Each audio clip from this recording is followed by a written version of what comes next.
Hey everyone, you are here with Jenny and Tash, and today we are talking about laundry in paradise. So this episode is for you. If you get that sometimes life from the outside looks amazing, but we all know that, well, honestly, there's always laundry in paradise. So this is Jenny and Tash, and we are here with Riding in the Weeds, where we share our experience of life based on our experiences with teaching people how to ride bikes, riding bikes ourselves, working with horses, talking to animals, and just honestly being humans in today's world. Hey, Jenny, how's it going? Hey Tash, how are you? I'm doing great, thank you. So this is for you to start, Jenny. What the heck do we mean by laundry in paradise? So I've shared this story a lot, but it's always so relevant. My art teacher growing up as a child, she was like another mother to me.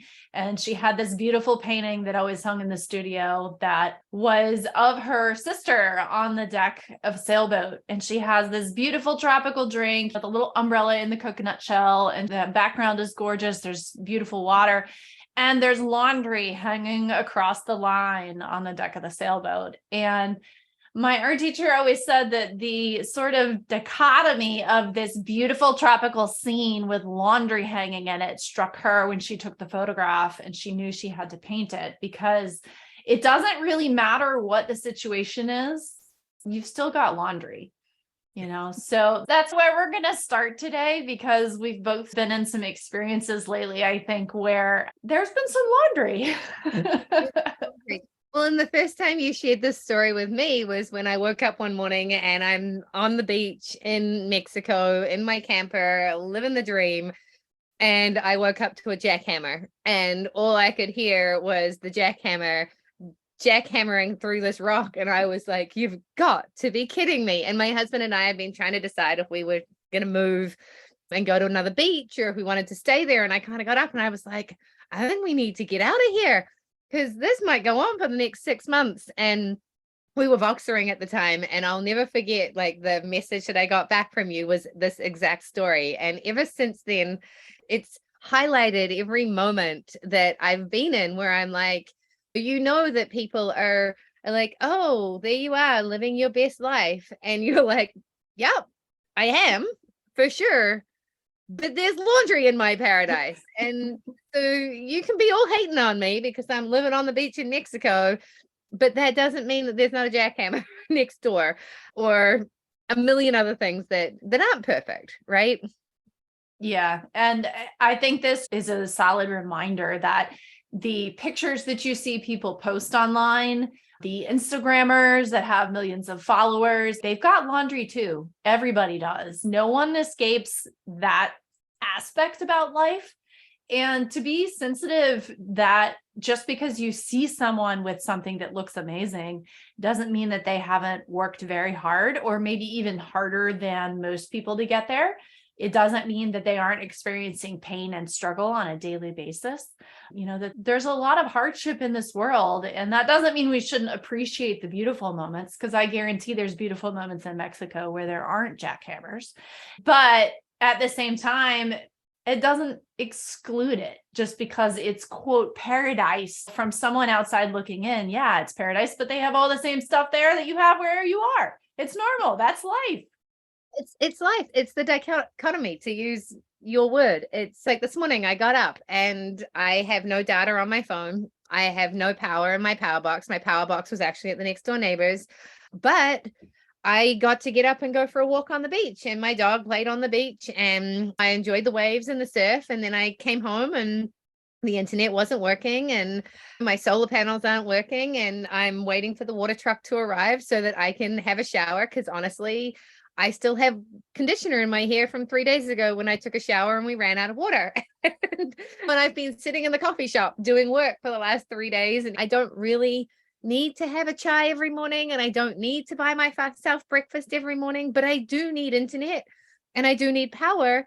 And sometimes that's kind of where we have to go. And then if you're listening, you can't see, but my nails got done in late December, and I haven't had the time nor the contact in order to be able to fix said nail problem. And it's the little things, but the little things are our day to day. And I think we have choices as humans. We get to acknowledge the laundry and then appreciate all of the beauty at the same time. And it's the shadow that goes with the light. And when we can hold both at the same time, we get to live a full life. And I think the struggle that we have right now in the world is that we are going to an influencer society. And the influencer society makes us forget that there's laundry in paradise. Yeah, I think you're totally right. And the fact that you've got to be able to figure out how to deal with the laundry and just know it's going to be there no matter what. And I think when we try to assume that somebody else's life, that they've got it made, or that even to go into the topic of money, that money is going to fix the laundry, quote unquote, it doesn't. Yeah, you might be able to pay somebody to take care of some of the laundry, but there are other headaches and other things that go with that. The other phrase that I bristle at is the must be nice. When you see someone with something that costs a lot of money and the must be nice, well, yeah, but that doesn't mean that there aren't challenges that go with that.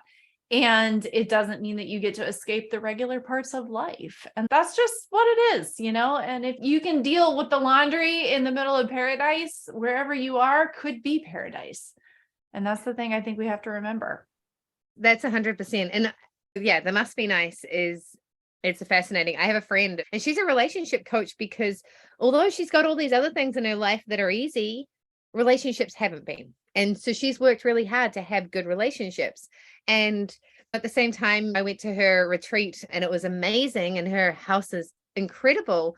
The reality is she has 3 or 4 homes in different places. So she spends a lot of her time traveling between place and place. And every time she gets to a new place, guess what she has to deal with? The laundry. She's got a whole day of having the maintenance man tell her about all the things that are needing to be fixed, the things that are broken. And it's almost a full-time job having that. And then it sounds trite when it's not your life and you're in the, oh, that must be nice. Just managing all of those pieces. Like, honestly, if you don't have that, you probably don't want it. And even though you think it must be nice for someone to have that, it comes with laundry. It all comes with laundry. And as we move through, I think we've got some really good episodes lined up that all come into this empathy space. And as we go through over the next couple of weeks, our next few episodes are going to be on self-image. Like, it must be nice to be skinny. That comes with its challenges too. It must be nice to have that fancy job. Well, yeah, but it comes with its challenges and all of these things that we can talk about. Honestly, there's a dark and a light wherever you go. Yeah. Life is complicated and life is hard. It doesn't really matter whether you have money or you don't, or the color of your skin or not, or any of those things. Every aspect of life has its own challenges. And I think when we look at the natural world and nature, everything struggles. Everything struggles to grow. Everything struggles to produce and bloom and thrive. And you do what you have to do wherever you are, and you deal with whatever laundry is there in the moment. And that's really all it boils down to. As long as you just keep chugging along and keep doing your best with what you have, you keep on keeping on, as they say. There's no one that gets away without laundry. It just doesn't work that way. The way that we get to deal with things as humans is, again, having empathy and not looking at it must be nice and actually whitewashing people and making them feel bad. I remember having a girlfriend say to me one day, "Oh, you're so skinny." And it wasn't a compliment. And having people that are like, "Oh, you're living the life." And it's like, that didn't actually feel nice. It almost makes me want to give them all the reasons why, tell them all about my laundry.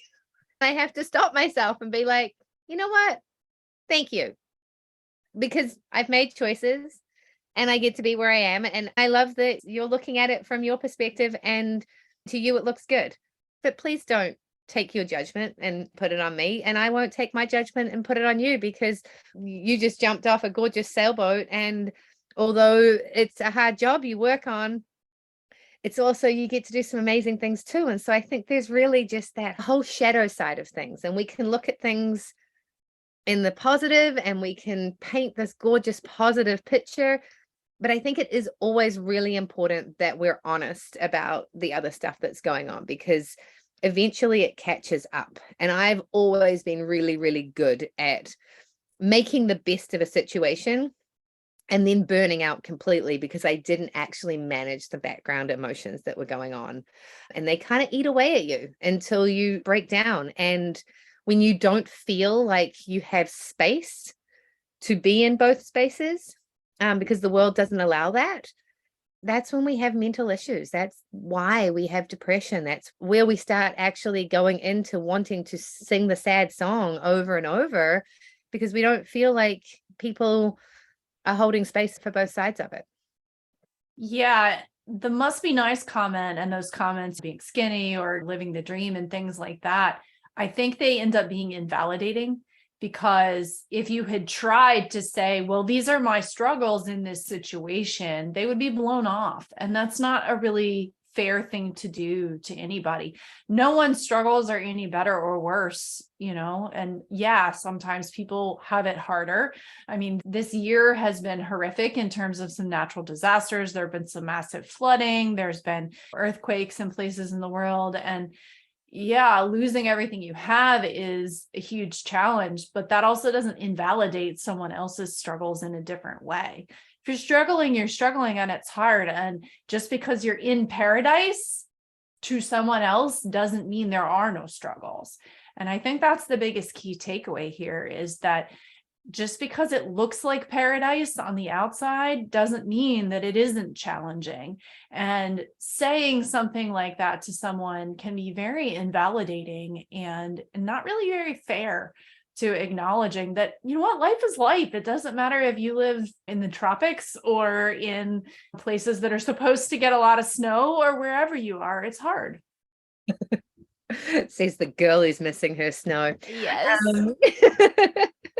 So yeah, really, I love it. The key takeaway there, perfect. And just to add to that, being empathetic to all people and really just holding space, I think, for others is kind of the key that we wanted to impart. Short and sweet. And as I say, leading into a few topics that we've been working on. And partly we're keeping this short and sweet because we're not sure how good my internet connection is today. So thank you so much for joining us as we discuss Laundry in Paradise. We see you. We see your laundry. We also see all the amazing things that you are doing. So please celebrate all your achievements, and at the same time know that sometimes there's laundry, and that's it. I'm Natasha. Betty Gohard is my handle. You can find me on Instagram at Betty Gohard. You can find me on Facebook, just straight up Natasha Lockie. And I do have a website. It's not perfect, and that's bettygohard.com. So check us out, reach out if any of this is relevant. You want to have a deeper conversation. I am here. I teach mountain bike coaching, all about building confidence. I am all about leadership. And I'm currently building a team of 10 women that I am going to work with to build leadership. Basically, how can we lead ourselves through our lives and have more confidence and more fun and manage our laundry? What about you, Jenny? Yeah, so I am on the web at soulpetconnections.com. That is connections with an S. And you can find me on Instagram and Facebook under the same handle. I am all about connecting with your pets, both the ones that you are present with now and pets that may have crossed over. We work on leadership as well as relationship building with your pet, and then how that affects your daily life and what you can do to make things better. So we hope you have enjoyed this episode, and we'll see you next time. Thank you.